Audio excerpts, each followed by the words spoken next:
Nagasaki کے لوگ اپنے معمول کے کاموں میں مصروف تھے کہ اچانک فضا میں ایک امریکی طیاروں کا شور سنائی دیا، جو کہ جنگ کے ایام میں معمول کی بات تھی، مگر بدقسمتی سے ہیروشیما کے لوگوں کو یہ معلوم نہ تھا کہ یہ لڑاکا طیارہ دنیا کا مہلک ترین ہتھیار ایٹم بم گرانے کے لیے ہوا میں پرواز کر رہا تھا۔ 6 اگست 1945 ہی دنیا کی تاریخ کا وہ سیاہ ترین دن ہے کہ جس دن ملک جاپان پر ایٹمی حملہ کیا گیا۔ امریکہ نے بمبار طیارہ B-29 کے ذریعے لٹل بوائے نامی ایٹم بم ہیروشیما پر گرایا۔ ہیروشیما پر ایٹمی حملے کے بعد پہلے ہی دن چند لمحوں میں تقریباً 90,000 سے 1,66,000 افراد لقمہ اجل بنے۔ 9,400 میٹر بلندی سے گرائے جانے والا بم کو انسانیت کے عظیم قتل کے لیے صرف 44.4 سیکنڈ زمین پر پہنچنے کے لیے لگے، جس کے نقصان کی تلافی ہونا ناممکن ہے۔ وہاں پر کچھ ایسے مناظر تھے کہ کنبے کا ہر فرد اپنی آنکھوں سے اپنے پیاروں کو مرتے دیکھ رہا تھا۔ لوگ اپنے آباء و اجداد کے شہر کو خاک میں تبدیل ہوتا دیکھ رہے تھے۔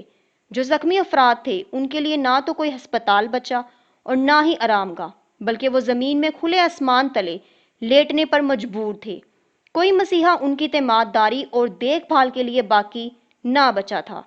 جتنا ظلم جاپان پر ایٹم بم کے ذریعے سے کیا گیا، میرے مطابق اگر جاپان ایٹمی قوت ہوتا تو آج شاید امریکہ کا وجود ہی نہ ہوتا۔ جاپان کے طویل تاریخ سے یہ بات واضح ہے کہ یہ قوم کتنی باہمت اور جرأت مند ہے۔ امریکہ نے 73 سال قبل دنیا کا پہلا ایٹم بم ہیروشیما پر گرایا۔ پوری دنیا اس سے بخوبی واقف ہے۔ جاپان کی مظلوم عوام کے خون سے سرخی بھی آج تمام دنیا کے ایوانوں کے در و دیوار پر اپنے لہو رنگ کہانیاں رقم کرتی ہوئی دکھائی دے رہی ہے۔ ہیروشیما شہر کا بڑا حصہ تباہ و برباد ہو گیا اور ہزاروں افراد چشم زدن میں لقمہ اجل بن گئے۔ ان میں بیشتر تعداد امریکیوں کی بھی تھی۔ ہیروشیما پر گرائے جانے والے بم کی طاقت و تباہی۔ ہیروشیما پر گرائے جانے والا بم تقریباً 1 کلو وزنی یورینیم پر مشتمل تھا۔ اس کی تباہ کن طاقت تقریباً 15,000 ٹن TNT کے برابر تھی۔ جب یہ بم پھٹا تو اس سے بے پناہ توانائی خارج ہوئی، جو بہت مہلک اور جان لیوا ثابت ہوئی۔ دھماکے کی زوردار امواج اور گرم تابکاری شعاؤں سے شہر کے تمام جانداروں اور تعمیرات کو ناقابل تلافی نقصان پہنچا۔ اس ایٹم بم سے نکلنے والی توانائی کا 35% گرم شعاؤں، 50% دھماکے کی امواج اور تقریباً 15% تابکاری شعاؤں پر مشتمل تھا۔ جب بم پھٹا تو مرکزی مقام کا درجہ حرارت کئی لاکھ سینٹی گریڈ تک جا پہنچا۔ 1 سیکنڈ کے 10,000ویں حصے میں تقریباً 30 کلومیٹر قطر کا ایک آتشی گولہ نمودار ہوا۔ اس کا ابتدائی درجہ حرارت تقریباً 3 لاکھ ڈگری سینٹی گریڈ تھا، جو آدھے سیکنڈ میں کم ہو کر 7,700 سینٹی گریڈ اور 3 سیکنڈ میں 1,800 سینٹی گریڈ تک گر گیا۔ اس کے بعد یہ دھیمی رفتار سے نیچے چلا گیا۔ اس آتشی گولے کی گرم شعاؤں نے مرکزی مقام کے نزدیک ہر شے کو نیست و نابود کر دیا۔ اسے دھماکے کا مرکز اور اس کا گرد نواح کہتے ہیں۔ تباہی کا یہ خوفناک عمل 1 سیکنڈ کے 100ویں حصے سے لے کر تقریباً 3 سیکنڈ تک جاری رہا۔ دھماکے کا مرکز ایک اصلی دھاتوں کو پگھلانے والی بھٹی بن گیا تھا اور اس کا درجہ حرارت تقریباً 3,000 سے 7,000 سینٹی گریڈ تک جا پہنچا۔ یاد رہے کہ لوہے کا نقطہ 1,500 سینٹی گریڈ کے لگ بھگ ہوتا ہے۔ دھماکے اور گرم شعاؤں کے پلک جھپکنے میں دھماکے کے مرکز اور اس کے گرد و نواح میں تمام انسانوں کو ہلاک اور 3 کلومیٹر کے حلقے میں تمام عمارتوں کو تباہ اور جلا کر راکھ کے ڈھیر میں تبدیل کر دیا۔ تباہ شدہ عمارتوں کی دھول آسمان پر بکھر گئی۔ خوف کا عالم اس قدر تھا کہ اس منظر کو دیکھ کر قیامت دکھائی دیتی تھی۔ ایک فرد دوسرے فرد کو جلتا ہوا دیکھ کر دم توڑ رہا تھا۔ ایٹمی شعاؤں کے اثرات اس سے بھی زیادہ دہشت ناک تھے۔ یہ ماننا پڑتا ہے کہ دھماکے کے مرکز سے 1 کلومیٹر کے حلقے میں موجود تمام لوگوں کا تقریباً 20% ابتدائی شعاؤں سے ہی ہلاک ہو گیا۔ دھماکے سے 1 منٹ کے وقفے کے بعد دیر تک تابکاری کی باقیات موجود رہیں۔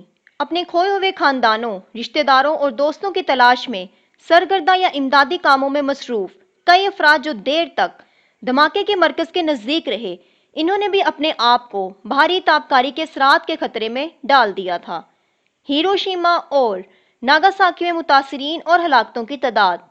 اس دوران شہر کے شمال مغربی حصے میں ایک تابکاری کالے دھوئیں کے بادل 20 منٹ سے لے کر 2 گھنٹے تک برستے رہے، جس نے وسیع علاقے میں باقیاتی فضائی تابکاری کے نفوذ کی وجہ سے ایٹمی شعاعوں کے متاثرین میں بے پناہ اضافہ کیا۔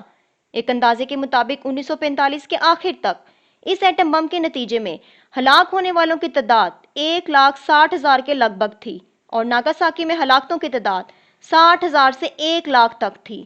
اس واقعے کی نصف صدی کے گزرنے کے باوجود تابکاری کے اثرات سے متاثر کئی مریض بستر علالت پر پڑے رہے۔ مقامی حکومت نے ایٹم بم کے متاثرین کے تعین کا نظام قائم کیا تھا۔ میں ان جاپانیوں کو خراج تحسین پیش کرتا ہوں کہ جنہوں نے اپنی جانوں کی پرواہ کیے بغیر ایٹمی تابکاری سے متاثرین علاقوں میں متاثرین کے لیے امدادی کارروائیوں میں بڑھ چڑھ کر حصہ لیا۔ مارچ 1951 تک ایسے افراد کی کل تعداد 3,48,000 تھی جو کہ ایٹم بم کے متاثرین فنڈ کے وصول کنندہ تھے۔ ہیروشیما کا امن یادگاری پارک امن کی علامت ہے۔ یہ ایک ایسے شہر کی ابدی امن کی یاد منانے کے لیے بنایا گیا ہے جس نے انسانی تاریخ کے پہلے ایٹمی بمباری میں تباہ و برباد ہونے کے بعد نیا جنم لیا تھا۔ یہ نوحی انسانی کی ابدی بقا اور امن کے لیے دعا کی بھی علامت سمجھی جاتی ہے۔ اس پارک میں عجائب گھر اور کئی دوسری یادگاریں یہاں کی سیر کرنے والوں کی وجہ ایٹمی ہتھیاروں کی دہشت اور جنگ کی احمقانہ تباہی کی شناخت اور امن کی پیش قیمت قدر کی جانب مبذول کرواتی ہے اور ان سے امن کی تجدید کی اپیل کرتی ہے۔ سانحہ ہیروشیما کی برسی۔ سانحہ ہیروشیما کی برسی پر ہر سال 6 اگست کو ایک یادگاری تقریب باقاعدگی سے منعقد کی جاتی ہے جہاں امن پارک سے مہلکہ تباہ شدہ عمارت ایٹم بم کا گنبد ہے۔ یہ عمارت ہیروشیما پر ایٹمی بمباری کے گواہ کی حیثیت سے نئی نسلوں کو ایٹمی ہتھیاروں کی دہشت کی المناک داستان سناتی ہے۔ اس عمارت کی اوپری سٹیل فریم کی چھتری نما شکل کی وجہ سے ہیروشیما کے شہریوں نے اسے ایٹم بم کا گنبد کا نام دیا۔ ایٹم بم کی یادگار مقبرے کے عقب میں مستطیل شکل کا امن تالاب ہے۔ اس کے شمالی کنارے پر امن کا شعلہ ہے جو سارا سال روشن رہتا ہے۔ یہ 1 اگست 1964 کو پورے جاپان میں وصول ہونے والے عطیات سے مکمل کیا گیا۔ یہ شعلہ جاپان کے عوام کی امن و سلامتی کی اور ان کے اس عزم معظم کو ظاہر کرتا ہے کہ اس شعلے کو اس روز تک روشن رکھیں گے جب تک روح زمین سے تمام ایٹمی ہتھیاروں کا خاتمہ نہیں ہوتا۔ یہ اس طرح ڈیزائن کیا گیا ہے کہ یادگاری مقبرے اور ایٹم بم کے گنبد کے درمیان ایک لرزاں شعلے کو دکھایا جا سکے۔ اس پارک میں جاپان کے دور دراز شہروں سے جاپانیوں کے علاوہ غیر ملکی سماجی اور دیگر ایٹمی بمبوں مخالفین نظریات کے حامل افراد بھی بڑی تعداد میں جا کر ہیروشیما پر ایٹمی بمباری کی یاد مناتے ہیں اور روحوں کو خراج تحسین پیش کرتے ہیں۔ اس وقت وہاں گھڑیاں رک جاتی ہیں، آنسوؤں، آہوں، سسکیوں سے لوگ پھوٹ پھوٹ کر روتے ہیں اور اپنے پیاروں کو یاد کرتے نظر آتے ہیں۔ اس تقریب میں حکومتی اراکین، تنظیموں کے اراکین، سابقہ فوجیوں اور ہیروشیما کے لواحقین کی بڑی تعداد شریک ہوتی ہے۔